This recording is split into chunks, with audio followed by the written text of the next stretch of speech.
Hey there, neighbors and naysayers. May 18th, 2024. Still working on experiment here with grazing. Now this is a lot thinner. This field is, of course, on the hillside, and Kevin and I had this comparison the other day. His hillsides hold a lot more water and they're not as steep because that's where all the soil's eroded to. My hillsides, the hillsides have all eroded from being cropped for 100 years. And it's the bottom fields here that have more soil and the top fields that have more soil. So this field, of course, also doesn't get manure as often as the flat fields do. So it doesn't grow as well and isn't as thick. And this one here, we won't graze as hard. The one we just had them in, I just moved them. We graze pretty hard. We'll check in 20, 30 days and see how things go. But the idea of what I want to talk about today, I've been catching some flack about portable troughs. People say, I don't want to do that. I just want permanent troughs, and we'll move paddocks and we'll just get them to a trough every time. Well, here we have a frost-free trough in every field. So in the wintertime, I can go to that frost-free trough, and in the wintertime, I don't worry about back grazing. But in the summer, this strip here is 160 feet wide. I know that because the contours were 80 foots and there's 2 contour strips in this one field. And, you know, I've broke this up a different way every single time we've come across this field already this year. And this is 3rd or 4th rotation through here. But our portable system in this field, and I don't know whether you can see it, but down in there is a hose bib and a valve. And the hose is hooked to it, and then there's a overland water line that goes all the way out that fence and goes to the neighbor's house. There is a buried line, I don't know if you can see, but there's a hydrant right there in the corner of that fence, and the buried line goes up the hill here behind me, goes out across that field to the oak trees, and then goes to the other side.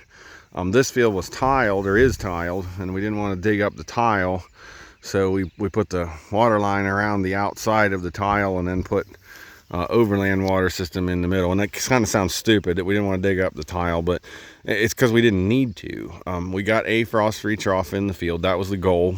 And then get a hydrant in the field, an overland water line, so we can water anything. So this strip that I'm currently looking into is 160 feet wide. The one behind me is 160 feet wide.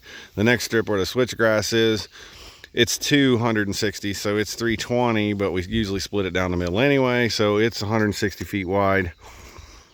And that overland water system does everything we need it to. And people say, well, I don't want to move the trough. Well, I just moved the cows, opened the gate, let them through, and the trough was on the other end of that paddock.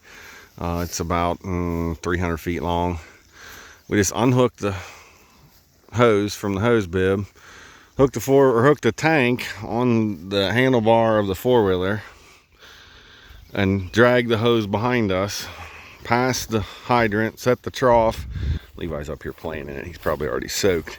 And